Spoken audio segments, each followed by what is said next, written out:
현재 대한민국은 갈등의 시대다. 여러분도 동의하십니까?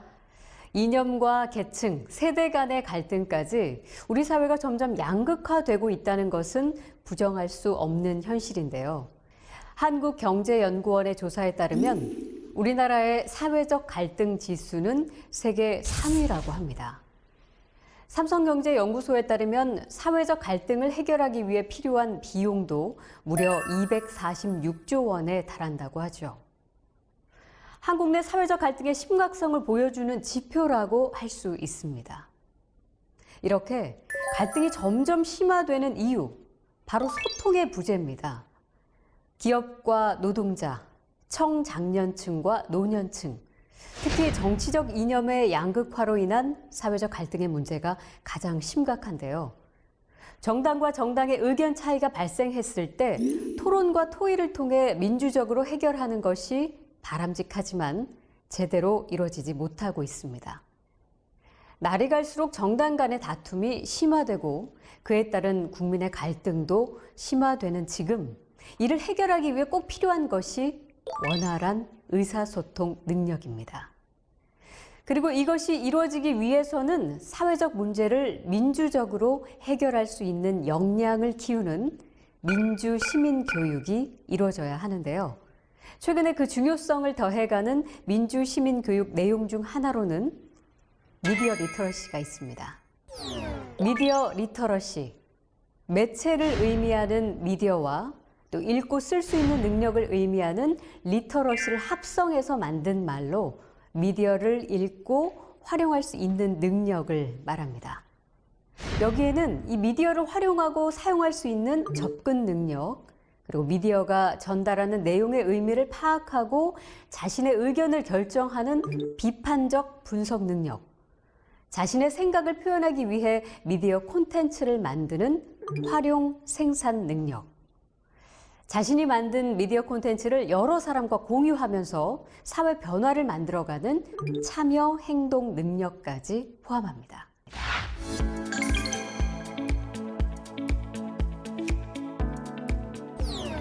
2020년 9월 문화체육관광부 정기 간행물 등록 현황과 2019년 방송통신위원회 통계에 따르면 현재 국내에 등록된 방송, 신문, 인터넷 언론사는 2만 3천여 개에 이르고 있습니다.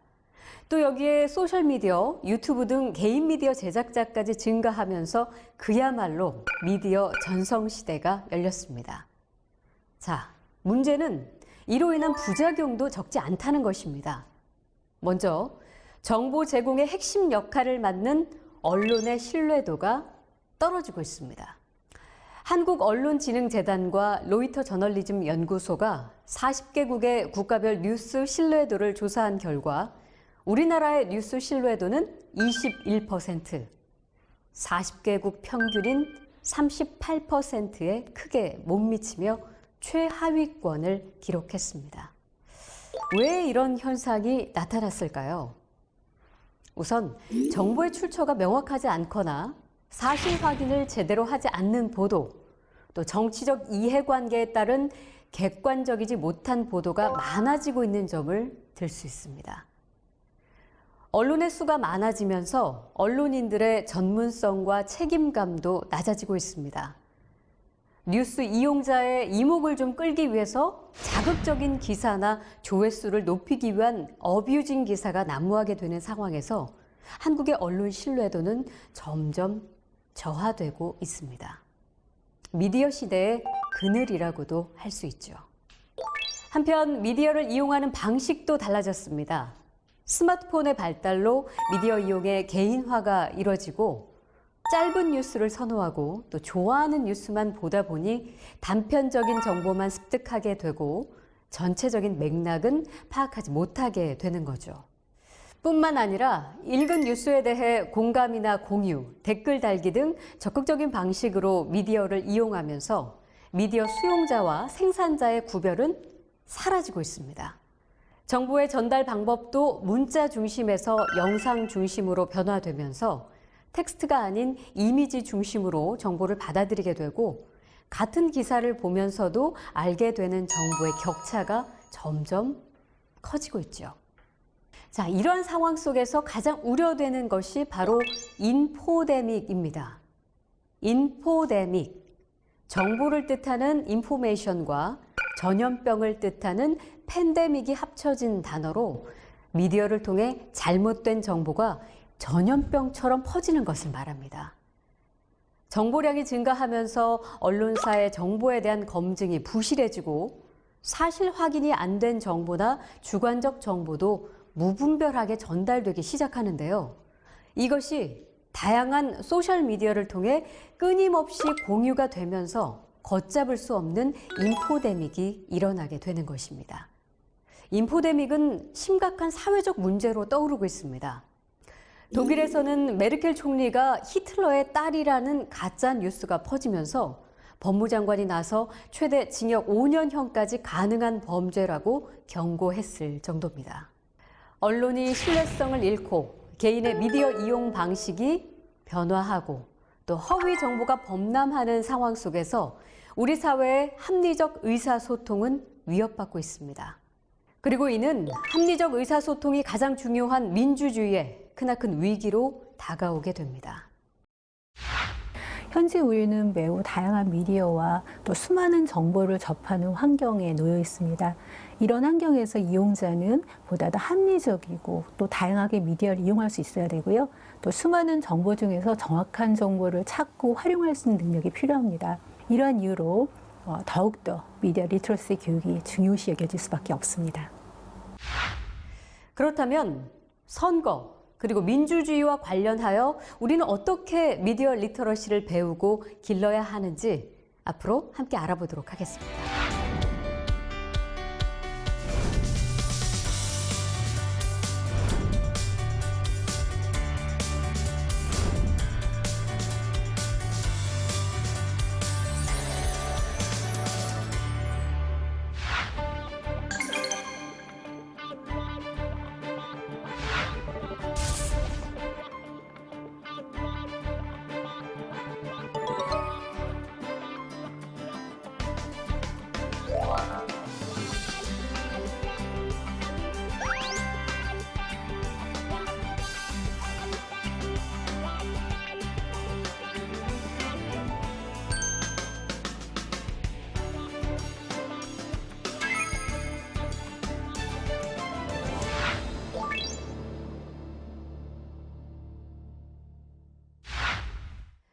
이용자에게 뉴스를 제공하는 통로가 되는 미디어는 선거에서도 매우 중요한 역할을 합니다.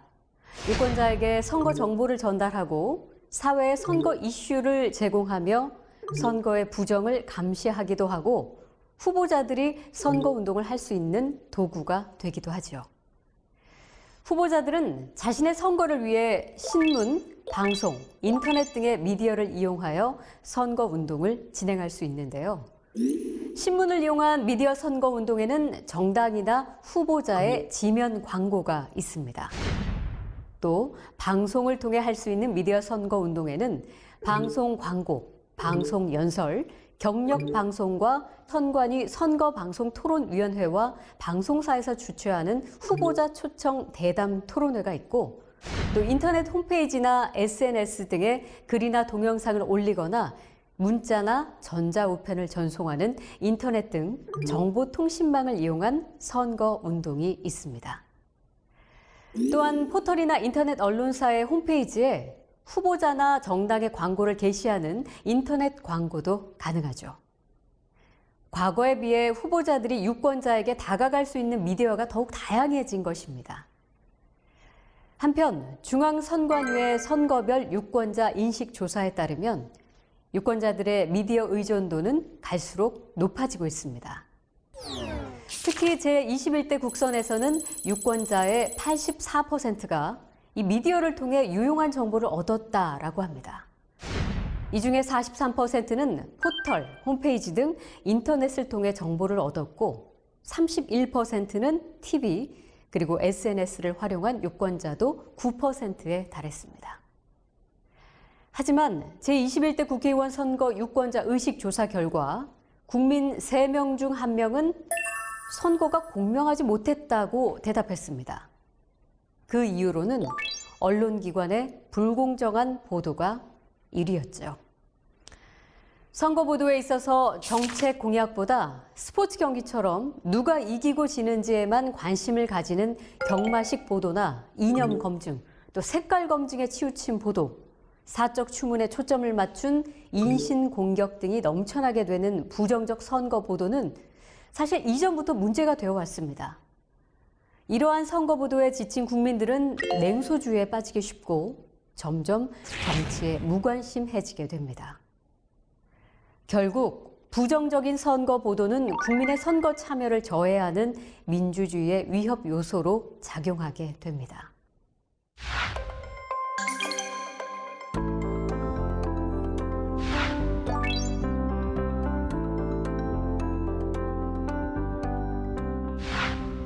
최근에는 사용자에게 뉴스를 전달하는 네이버나 다음과 같은 인터넷 포털과 유튜브의 영향에 대해서도 경각심이 일고 있습니다.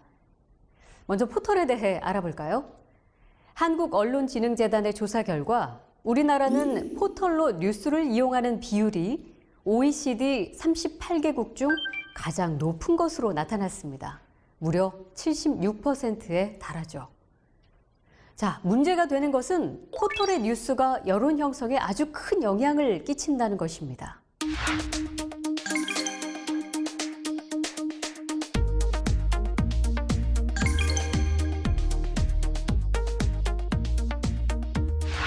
이 알고리즘 시스템은 추천 알고리즘이 대부분을 차지하는데요.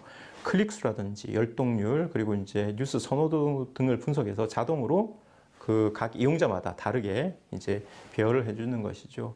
포털 검색창에서 검색을 하게 되면 나오는 뉴스가 되는 것인데, 이것은 뉴스 검색 제휴 언론사가 전송한 기사를 포털의 데이터베이스에서 차곡차곡 저장한 다음에 알고리즘을 통해서 어뷰징 기사 등을 걸러내게 됩니다. 그리고 여러분들이 검색하는 순간 이 뉴스가 노출되게 되는데요. 이것은 이제 관련성이라든지 속보성 이런 것들이 이제 기준이 되겠습니다. 포털에서 제공하는 맞춤형 뉴스 서비스는 이른바 필터 버블 현상을 가져옵니다. 필터 버블이란 포털이나 SNS의 알고리즘이 이용자 개인의 관심, 사회 이념, 정치 성향에 맞는 정보만 선별적으로 제공을 하고 이용자와 반대되는 의견이나 관심 없는 내용은 차단하는 과정에서 이용자가 걸러진 정보만을 접하게 되는 현상입니다. 포털은 후보자, 공약, 선거 일정 등 다양한 정보를 편리하게 검색할 수 있다는 이점이 있습니다. 그래서 후보자, 정당 간 정책과 정보를 손쉽게 비교, 평가할 수 있어 유권자의 선택을 돕기도 합니다. 그러나 한편으로는 조회수를 올리기 위해 이용자의 관심을 끄는 아주 자극적인 제목을 배치하기 때문에 제목만 훑어보는 경우 기사의 내용을 오해하게 되거나 가벼운 단신만을 읽다 자세한 맥락을 놓치거나 특정 정당 후보자 위주의 뉴스 읽기로 선거에서 합리적 선택을 하기 어렵게 만드는 위험 요소도 분명히 있습니다. 그러니 이 포털 선거 정보를 이용할 때는 이러한 장단점을 분명히 인지하는 것이 선거 미디어 리터러시를 키우는 출발점이 됩니다. 최근에는 유튜브 뉴스의 이용도 많아지고 있죠. 조사 결과에 따르면 한국인이 오래 사용하는 앱 1위가 유튜브로 나타났습니다. 다른 국가에 비해 한국은 뉴스를 유튜브로 보는 경향이 높다는 것을 고려했을 때 그 영향력은 막대할 수밖에 없습니다. 유튜브에서 정치 문제를 다루는 채널은 일반 언론사보다도 더 많은 구독자 수를 자랑하고 있죠. 유튜브를 통한 뉴스는 개인의 관심사에 맞는 정보를 쉽게 접할 수 있다는 장점도 있지만 그 문제점도 분명하게 드러나고 있습니다. 자신의 의견과 선호에 맞는 유튜브 채널만을 골라보는 것이 확증 편향을 불러올 수 있다는 것이죠. 확증 편향이란 자신의 생각이나 의견과 일치하는 정보는 받아들이고 그렇지 않은 정보는 무시하는 것을 의미합니다. 이 확증 편향은 개인의 생각뿐 아니라 판단에도 큰 영향을 미쳐서 미디어 이용자가 극단적인 편향 상태에 빠지는 상황을 불러옵니다.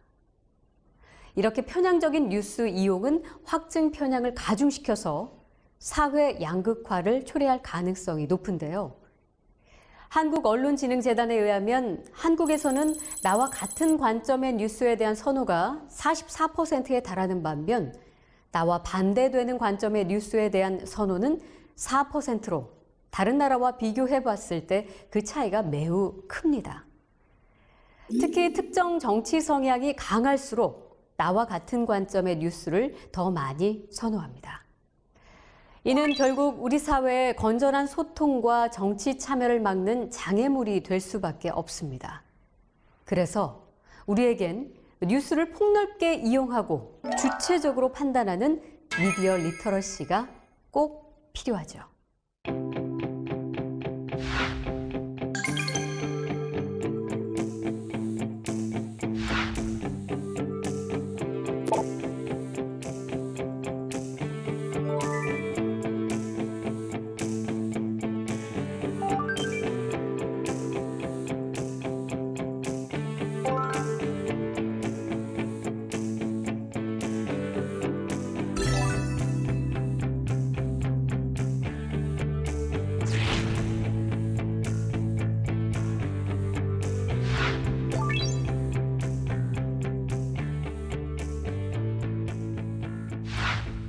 언론사에서는 자신들의 기준에 따라 선택된 뉴스를 이용자에게 제공합니다.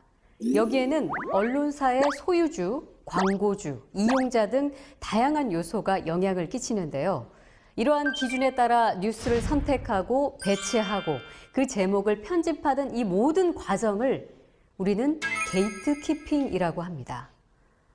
언론사의 게이트키핑을 통해 선정된 뉴스는 우리 사회의 중요한 의제로 떠오르게 됩니다. 바로 뉴스의 의제 설정 역할이죠. 그런데 여기에서도 여러분이 알아두셔야 할 게 있습니다. 미디어가 보여주는 뉴스가 우리에게 어떠한 영향을 끼치느냐에 대한 것이죠.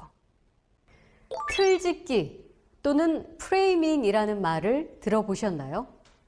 같은 사실임에도 불구하고 미디어에서 어떠한 방향으로 보여주느냐에 따라 우리 생각의 방향이 결정된다는 것입니다.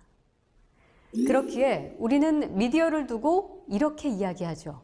미디어는 현실을 구성한다. 미디어는 현실을 반영하는 것이 아니라 미디어가 해석한 현실을 보여준다는 뜻입니다.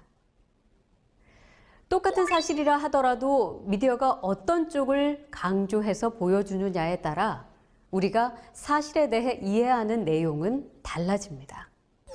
예를 들어 복지제도라는 사실에 대해 보도할 때 한 언론사는 복지 시행에 있어 국가의 역할을 강조하는 관점으로 보도하고 또 다른 언론사는 복지를 위한 재원 마련의 어려움과 계층 간의 갈등을 강조하는 관점으로 보도하기도 하죠.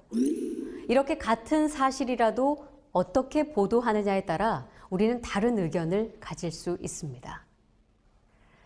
미디어 리터러시는 미디어가 필연적으로 가질 수밖에 없는 이러한 속성을 이해하고 그 안에서 올바르게 정보를 얻으며 사회 구성원 간의 합리적 의사소통을 이끌어내기 위해 우리가 꼭 가져야 하는 능력입니다.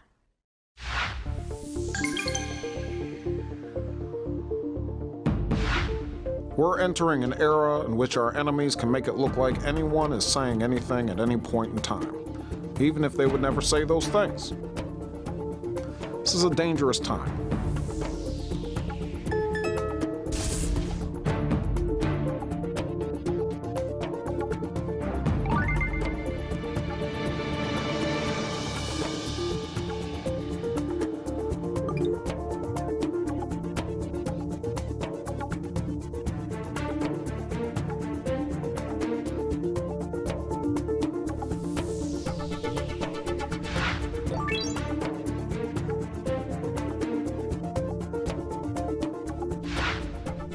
가짜 뉴스 혹은 페이크 뉴스라는 말 여러분께서도 많이 들어보셨을 겁니다. 가짜 뉴스는 언론 보도를 가장해 퍼지는 거짓되고 선정적인 정보로 2017년부터 널리 사용되기 시작한 말인데요. 최근에는 이 가짜 뉴스라는 단어가 너무나 많이 사용되다 보니 오히려 그 정의가 불분명해지고 있습니다. 가짜 뉴스는 크게 두 가지 유형으로 나눠볼 수 있습니다. 먼저 의도를 가지고 조작된 허위 사실과 왜곡된 정보를 의미하는 허위 조작 정보, 소문, 루머, 유언비어, 오보, 풍자와 패러디처럼 의도를 가지고 있지 않거나 명확하게 확인되지 않은 오정보로 나눌 수 있죠. 여기에서 언론사를 사칭하거나 언론사가 아닌 웹사이트 등에서 의도성을 가지고 거짓 정보를 전파하는 경우에 대해서는 가짜 뉴스라고 말하기보다는 허위 조작 정보라고 말하는 것이 더욱더 정확할 것입니다. 허위 조작 정보는 대부분 정치적, 경제적 이득을 목적으로 합니다. 누군가의 사적인 이익을 위해 확인되지 않은 의혹, 근거 없는 주장 또는 왜곡되고 조작된 정보가 범람하게 되면서 사회적으로 큰 문제를 일으키고 있습니다. 허위 조작 정보의 폐해를 막기 위해서는 정보를 접하는 사람이 충분한 미디어 리터러시를 가지고 어떠한 것이 허위 조작 정보인지를 알아내는 눈이 필요한데요. 어떻게 하면 허위 조작 정보를 알아낼 수 있을까요? 가장 중요한 것은 정보를 무비판적으로 받아들이지 말고 사실 여부를 분석하면서 비판적으로 수용하는 것입니다. 이를 위해 정보의 출처를 확인하고 누가 기자인지 또는 작성자인지 찾아보고 함께 게재된 사진과 보도 내용이 일치하는지 살펴보며 쉽게 믿기지 않는 사실이라면 다른 언론사는 또 어떻게 보도하는지 비교해 보는 것이 필요합니다. 또한 이런 허위 조작 정보를 카톡이나 밴드, 페이스북과 같은 SNS를 통해 공유하지 않는 것도 매우 중요하겠죠.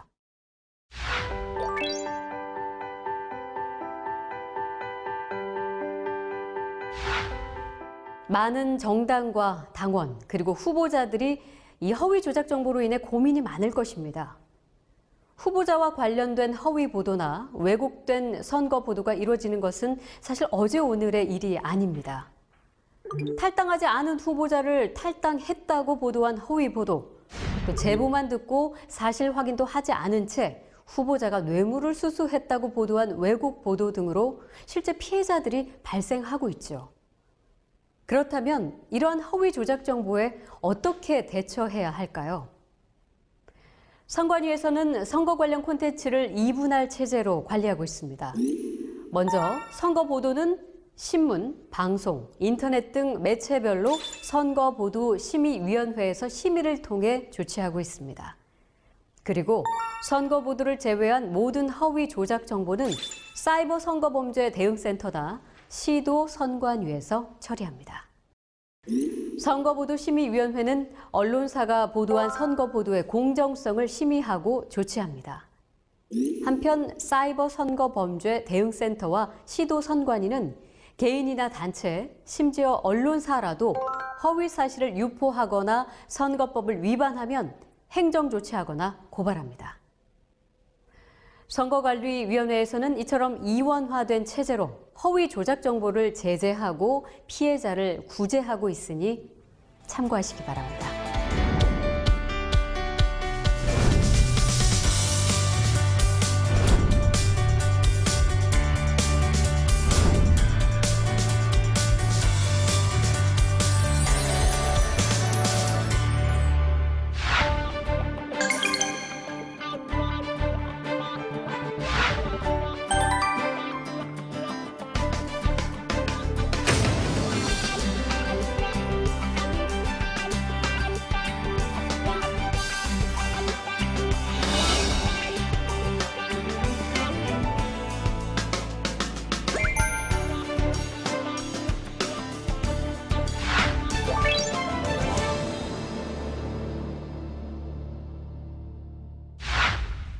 과거에는 선거에 출마한 후보들이 수많은 대중이 모인 운동장에서 유세와 연설을 통해 자신에 대한 정보를 제공했다면 현재는 수많은 미디어를 통해 후보자의 정보가 공개됩니다. 방송사에서는 국민의 알 권리를 위해 공개 토론을 개최하고 또 유권자는 포털 사이트에서 후보자의 이름을 검색하는 것만으로도 후보자의 양력, 공약 등에 대한 정보를 쉽게 얻을 수 있지요. 중앙선관위 홈페이지에서는 자신의 선거구에 출마한 후보자의 양력, 가족 관계, 재산, 전과 기록 등 개인정보와 공약에 관한 모든 정보를 한꺼번에 손쉽게 찾아볼 수 있습니다. 또한 선거방송 채널에서는 선거 절차나 방법, 선거제도, 선거법 등 선거와 관련된 다양한 정보를 방영하고 있습니다. 이외에도 미디어에서 제공하는 선거 정보와 선거 보도는 다양한데요. 이러한 상황 속에 더욱 강조되는 것이 바로 선거 미디어 리터러시입니다. 먼저 선거 방송 토론은 후보자에게는 자신의 정책과 자질을 보여줄 수 있는 기회를, 또 유권자에게는 이를 확인할 수 있는 기회를 제공하고 있습니다. 선거 방송 토론을 볼 때는 방송에서 보여지는 후보자의 이미지 외에도 어떤 비전과 자질을 갖고 있는지 살펴보아야 합니다. 정책과 공약을 위해 제시하는 근거는 타당한지, 상대 후보자에 대한 검증이 아닌 비방에만 집중하고 있지 않는지도 선거 방송 토론을 볼 때 확인해야 하죠. 다음은 선거 기간 국민들이 가장 큰 관심을 갖는 선거 여론조사 보도입니다. 선거 여론조사는 지지율이 높은 후보에게 표를 던지는 밴드웨건 효과와 지지율이 낮은 후보에게 동정표를 던지는 언더독 효과 등 유권자의 선택에 많은 영향을 미치는데요. 그렇기 때문에 선거 여론조사 보도를 읽을 때에는 다음의 3가지를 기억하셔야 합니다. 첫째, 선거 여론조사는 여론의 동향을 파악하기 위한 것일 뿐이라는 것을 기억하여야 합니다. 둘째, 조사 결과가 반드시 투표 결과와 일치하지는 않습니다. 그러니 이를 맹신하는 것은 금물입니다. 셋째, 선거 여론조사는 통계입니다. 선거 여론조사 보도를 읽으시면 유독 많이 보이는 단어가 1위, 제쳐, 앞서 등의 단어입니다. 두 후보자 간의 지지도 차이가 오차 범위 이내에 있다는 것은 어떤 후보도 통계적으로 확실하게 더 많은 지지를 받지 못했다는 사실을 의미하므로 1위, 이겼다, 제쳤다, 앞섰다와 같은 표현이 아닌 박빙, 경합의 표현을 사용하는 것이 맞겠죠. 그러니 오차 범위 등에 대해서는 분명히 이해를 하고 기사를 읽으셔야 한다는 것 명심하시기 바랍니다. 한편 선거 기간 동안 홍보성 보도도 적지 않습니다. 특정 후보자 위주의 보도를 다량 게재하거나 특정 위치에 지속적으로 배치하는 경우 이는 홍보성 보도일 수도 있다는 것을 인지하셔야 합니다. 반대로 특정 후보자에 대해 근거 없이 비방을 하거나 공격하는 보도가 지속된다면 이는 후보자를 폄훼하는 보도라고 생각하셔야 됩니다. 그러므로 과도한 홍보성 또는 폄훼성 보도를 접하게 된다면 언론사가 특정 후보자에 대해 어떤 의도를 가지고 보도하는구나라는 경각심을 가지고 뉴스를 읽으셔야 합니다. 국민은 언론의 선거 보도를 통해 정당, 후보자를 만나기 때문에 선거 보도를 바로 읽어야만 현명한 선택을 할 수 있습니다. 현대인의 필수 역량이 된 미디어 리터러시. 아는 것을 넘어 익히고 실천하는 것이 무엇보다 중요하다는 사실 꼭 기억해 주시기 바랍니다.